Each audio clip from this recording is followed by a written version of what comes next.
Hey everybody, I'm Scott Wikle. You're listening to My Kind of Country right here on MKOCRadio.com. It's a pleasure to have this lady back on the show with me tonight. This is her third time with us, and had the pleasure of meeting her, watching her perform, and seeing her get inducted to the North American Country Music Association's International Hall of Fame back in March down in Pigeon Forge. And believe it or not, she's not even this old, but I don't know how this works, but it's the 35th anniversary of her smash song, Nobody. And it's a pleasure to welcome Sylvia to My Kind of Country. Sylvia, how are you tonight? I'm great. How are you doing, Scott? Wonderful. So nice to talk to you again.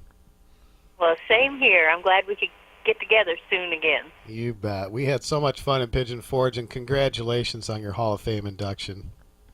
Oh, thank you. That was quite an honor. I was very surprised to hear that I was being inducted and then to get to be there and be amongst all those wonderful people who also were accepting the award. It was really quite an experience. Oh, what a day that was, man! Some great talent. It was so much fun visiting with everybody in the backstage area. It was just kind of like a big family get together, you know. Yes, it was, and I had not seen Freddie Hart in years. In fact, I was reminiscing with him backstage, reminding him that we did a show together in my hometown early in my career. It must have been 1980 or 81 when we performed in Kokomo, Indiana together, and it was really fun to get to see him again after all that time. He is something else, you know. He's 90 years old, and you would never know it. And I'll tell you, he had it going on. He had Sylvia sitting there. He had Erlene Mandrell, and he had Lacey J. Dalton. He had all the girls around him. Oh yeah, we were just all over him. We flocked around him because he's such a legend and such a sweet human being. He's just a great guy, and you love to see someone like that being recognized for their contributions to the music world. Absolutely, you know, and everybody that was, you know, we were all doing the autographs afterwards. You know, he just took time with everybody and just, you know, spent as much time. And I just thought it was so cool. And there were so many people that had such great stories about when they'd seen him years before, and there were people there that drove up from Texas to see him, and you know, it was just really cool to watch. Yes, it was. It was. And I got to sing harmony with him too. That was a thrill of a lifetime, man, to be up there with him. That was really cool. Yeah. Oh, I was thinking about that night when I was watching you guys perform. I thought, wow, this is one you'll never forget. Yep, that was one of those aha moments, you know.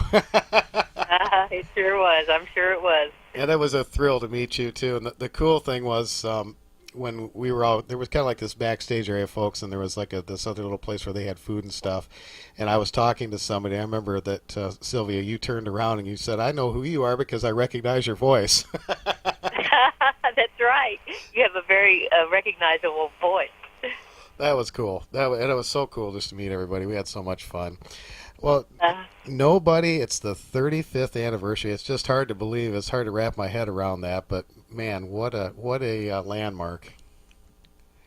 Yeah, I really have to pinch myself and say, is that really true? I have to go back and look at my calendar and see if it really has been that many years. But I tell you, the time just flies by. It's in one way it seems like it was yesterday, in another way it seems like another lifetime ago. It's funny how there's kind of a paradoxical feeling about it. Oh yeah, definitely. Tell me how that song came about. How did that song get to you? Well, I had been working at a music publishing company on Music Row to pay my bills, pay my rent, pay my electric bill for about 4.5 years before I got my deal with RCA. And so during those 4.5 years, I really got to know all the songwriters that were on staff at that publishing company I was working at. Kai Fleming and Dennis Morgan were two of the most successful writers at that time at that publishing company. And they were really good friends of mine. In fact, all the writers there on staff were friends of mine. So when I would look for songs to record, I, of course, looked to my friends first and foremost because I had been working with them for several years. And Kai and Dennis actually I've recorded many of their songs. Sweet Yesterday was a song they wrote for me, and Heart on the Mend, and Tumbleweed were also songs they wrote for me. So we were in the studio recording my second album, Just Sylvia, and that's actually the album that had nobody on it. But we thought we had recorded everything for the record, and thought, well, we'll just do one more session just to have more than enough songs, and then we can choose the best of everything that we recorded. Well, the morning of that last recording session, Kai Fleming and Dennis Morgan came in and rushed into the publishing company and said, "You've got to hear this song." I had a 2 o'clock session booked that day, and they came in that morning, and so I said, well, let's hear it. And they had not even had time. I mean, they had just finished it and had not even had time to put it down on tape. They said, we'll just have to play it for you live, and they did. And by the time they sang that second chorus, I was singing along. So I just immediately loved the song. I thought it was really catchy. I thought it was very cleverly written. Not a superfluous word anywhere. I mean, it was just a fun, catchy melody. I just instantly loved it and learned it. We went in that afternoon, and actually it was the last song that we recorded for the session. Really? Yeah. So we recorded it, and the studio just felt magic. It felt like, I don't know, I really have not experienced anything quite like it. We all felt like there was something very, very special about the recording. But, of course, we had no idea it would do what it did. I was just hoping for a #1 country music record, and that's hoping for a lot, really, to do that.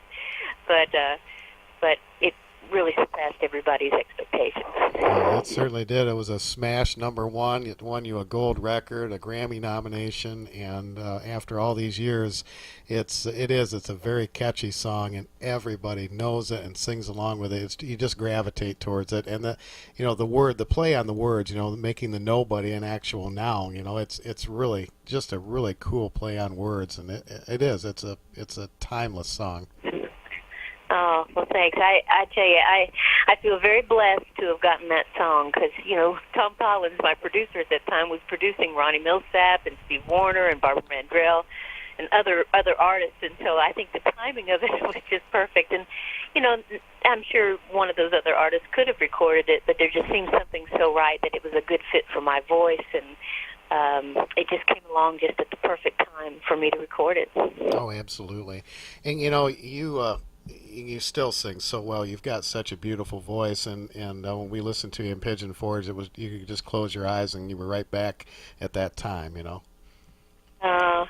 Yeah, there's a magical thing about that song. It seems that song is indelibly in people's memories. They remember the words to that song. In fact, I played at the Grand Ole Opry this past Saturday night, and people were singing along. The whole Opry House was full all the way up to the rafters. There were about 4,400 people there.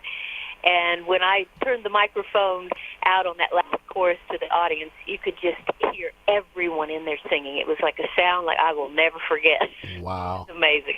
That's cool. Yeah. That's a cool feeling too, to be to have all those people singing along, and they were doing that with all the songs that you sang, but especially Nobody. It was like, yeah. Well, I tell you, I don't take it for granted. I feel very, very lucky and blessed to have had a song that has that kind of staying power, because really, you think about it, there's not a lot of songs that I've heard in the last 20 or 30 years that have that kind of staying power, and it's pretty humbling. Because I'm thinking, how many songs can I sing along the words?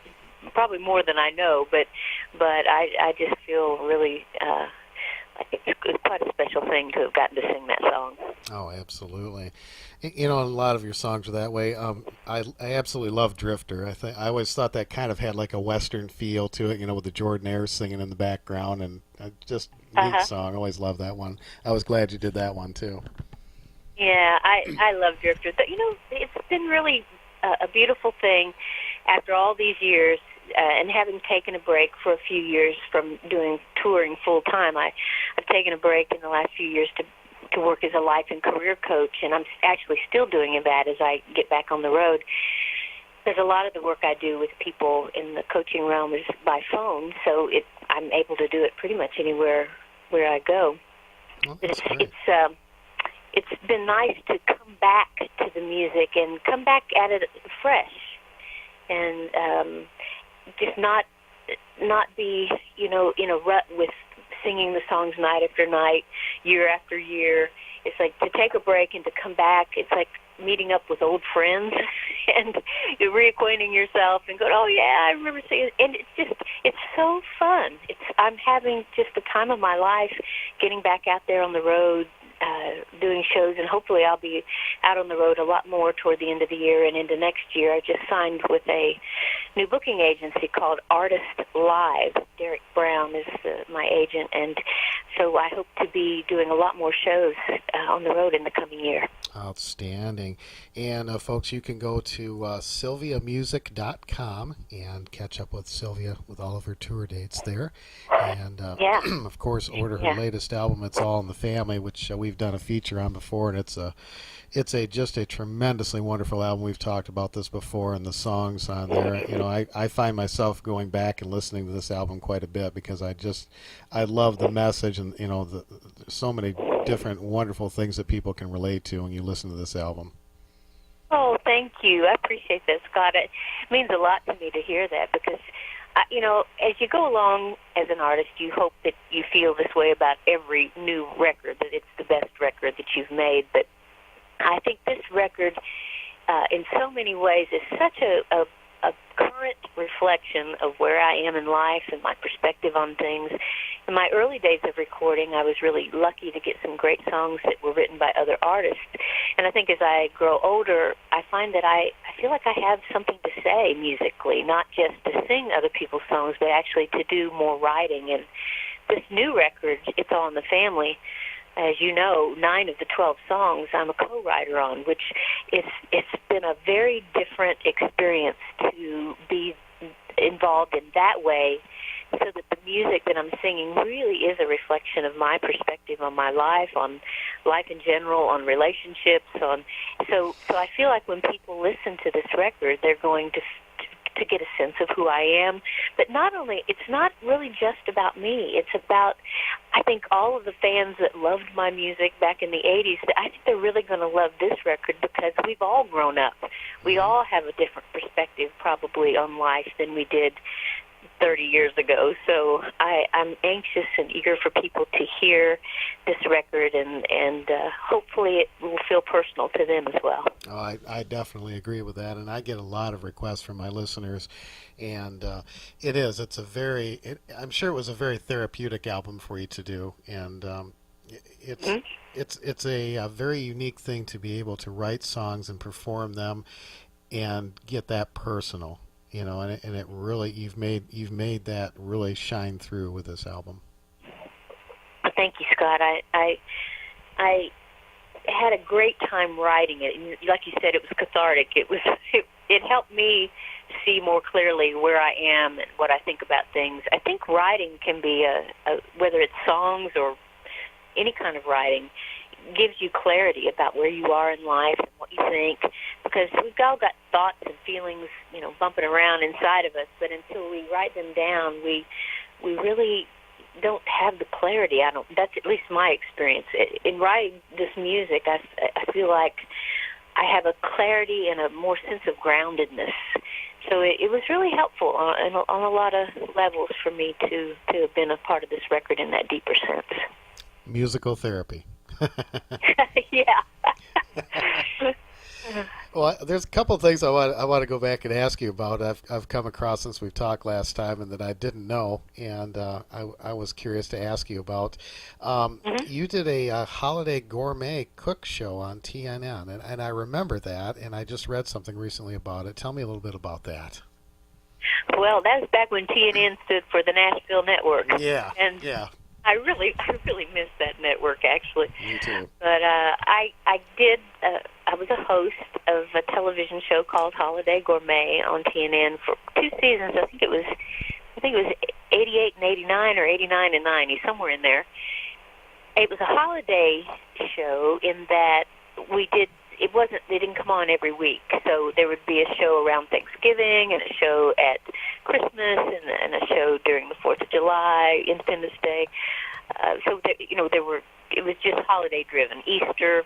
And I would bring on guest artists to come on the show with me, and they would bring a recipe, and we would cook it together on camera. there was also a chef, a real chef on the show.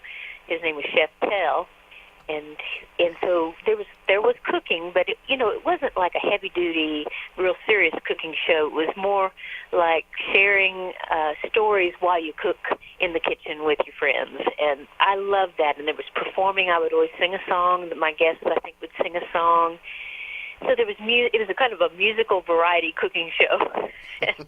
I when they first called me about presenting the idea to me, I chuckled because I said, me cooking? I've lived on a bus for 8 years. I can microwave things pretty well, but I thought it was a joke. Somebody was playing a joke on me, but then they said, no, we'll have a real chef on there. You'll really just be the host, and you'll cook a recipe with the guest that comes on the show with you. But you don't have to be steeped in great cooking skills, which was a relief, because I don't think I could have done it and felt authentic and genuine to go on there and pretend like I'm really a cook, because I'm not. But it was fun. I really enjoyed doing that, and I've always felt very comfortable doing television. I don't know why. It just feels, when I'm on a set, I just kind of feel relaxed, which you would think would be crazy. I actually would feel the opposite, but actually I feel at home on a television set. So that was fun to do, and who knows, maybe someday I'll have an opportunity to do some other kind of television show where I'm interviewing and talking with people and having fun. I think we need more of that in the world. There's so much serious going on that we need to balance it with some brevity sometimes. You're absolutely right. I miss a lot of those shows, and I know the RFDTV does some of them, and of course they have Larry's Country Diner and things like that. But you're right. There's a lot of that. I was a guest on Larry's Country Diner. I guess it's been a little over 2 years ago. Yeah. So I'm hoping when they film again, they'll call me to come and be a guest, because I love that show, and I'm a big fan. And they have some really great guest artists, and it's one of the few venues on television where you can actually perform live anymore. Yeah. Back in the 80s, you could perform live or have all kinds of television opportunities, but it seems like you would think with all the cable channels that we have that there would be more opportunities to do live music. But there's Ray Stevens' show, and I've been a guest on his show and have performed on there. Joey Canyon has a show, and I was a guest on his show, but it's just it's few and far between, really. Well, I think you'll see more of it, because they're very popular, and people, like myself, they grew up watching this kind of stuff, and you miss it, and I grew up in the, in the Hee Haw generation, and the Ralph Emery show and all those things, and you miss that stuff, and it's nice when you get a chance to see that. I guess it's probably, I'm kind of a nostalgist, I guess, in that sense, and so there's a bit of that, but it's also good entertainment, and it's something you're not afraid to let your kids watch, Right. I think there's something really special about live performance that gets to our hearts and souls in a different way than something where someone's lip syncing. And yeah, absolutely. Believe me, I did my share of lip syncing on TV shows back in the 80s too. I was a guest on Solid Gold. Remember the Solid Gold? Sure. Solid Gold dancers. I was a guest on there several times, and so some of those television shows, that was just a protocol. You had to lip sync because they didn't. Oh, sure.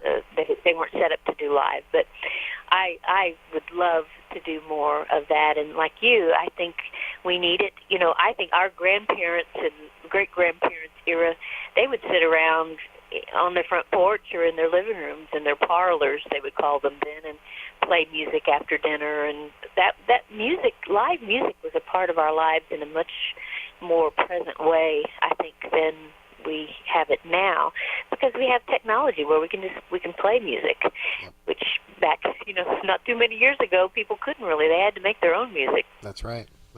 Absolutely. It brings up an interesting question too.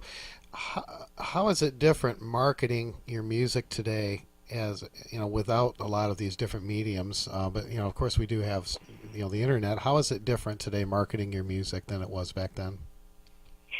Scott, that's a great question, and I think most of us are trying to feel our way into the answer to that question. It's very different from the 1980s. Well, of course, in the 1980s, I was recording on a major record label, RCA Records, and they had everything in-house. They had promotion people who called the radio stations that helped you get your music played on the radio stations all across the country. They had there was just this whole system, this whole machine that did publicity, and it was quite a complex thing that the major labels provided, and I guess they still do now as well. But there's fewer and fewer artists that have major recording deals, it seems like to me, because at least there's fewer artists that get played on the major radio stations as I see it. So it's very different, and with the technology and social media, there are many. You're not going to get the word out about a new record in just one way, like just through Facebook or just through Twitter. You're going to have to approach it all kinds of different ways and in unconventional ways that I think I still haven't discovered yet, because as an independent artist now, I find it pretty challenging to find out, to find ways to get the word out there. Well, I am doing this show. I reach a worldwide audience, and and not too many years ago that just wasn't a possibility. And now, it's nothing for me to get a message from somebody in Germany that's listening to the show and they'll request a song. But I get a lot of music sent to me from independent labels, and I'm finding that independent artists and independent labels almost have an advantage, because the people they have working for them are really working hard, and they're getting the music out to people like what I'm doing, and outlets like that. And the major labels, I think they're interested in in the fad and the quick turnaround thing, and then they're on to somebody else. But for people that really care about music and they want to reach the audience that really cares about music, I think that the independents really have an advantage today.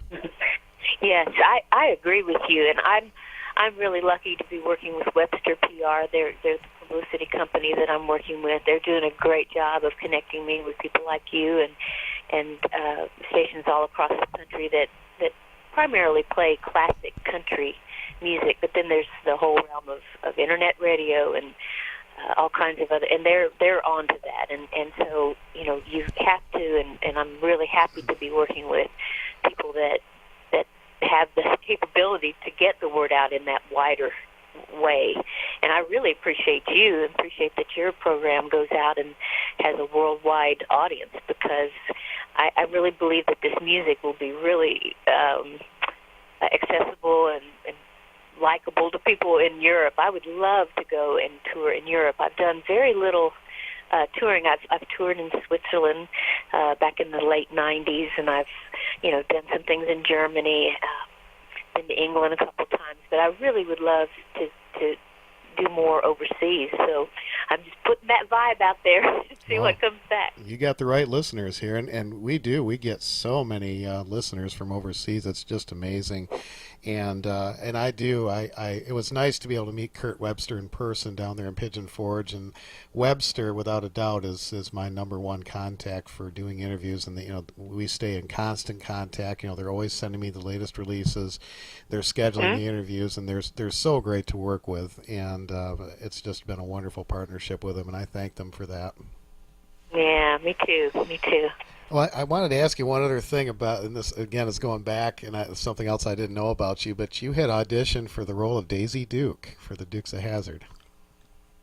Yes, that's something that not many people knew until pretty recently. I've been doing a series online. You can access it on my website at sylviamusic.com, but it's under the video tab, and it's called The View from Here, and I'm just telling stories about my career and things that might be not so well known about things that happened to me, and that's one of the things that happened before I was signed with RCA. I was still working as a secretary on Music Row and heard about an audition for a television show called The Dukes of Hazzard, and of course nobody had heard of it at the time.